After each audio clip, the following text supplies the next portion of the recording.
செங்கமலவல்லி உடனுரை தேவாதிராஜன் ஆலயம் தேரழுந்தூர். திருமங்கை ஆழ்வாராலும் மணவாள மாமுனிகளாலும் மங்களாசாசனம் செய்யப்பட்ட தலம். திருமங்கை ஆழ்வார் தேரிழந்தூர் வந்தபோது அதோ தெரிகிறதே, அந்த கோயிலின் தெய்வம் யார் என ஊரில் உள்ளோரிடம் கேட்கிறார். தேவாதிராஜன் என்றனர். தேவாதிராஜன் இந்திரனின் பெயரென்றோ, இந்திரனின் கோயிலில் நமக்கு வேலை இல்லை என நினைத்து திரும்பினார். திருமங்கை மன்னா, நான் கண்ணன் ஆமருவி எப்பனாக இங்கே இருக்கிறேன், வா வந்து பாடு, உனது பாடலை கேட்க ஆவலாக இருக்கிறேன் என்றாராம்.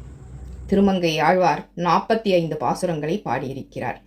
பெரிய கோயிலுக்கு எதிரே திருமங்கை ஆழ்வார் தனி சன்னதியில் அருள்பாலிக்கிறார்.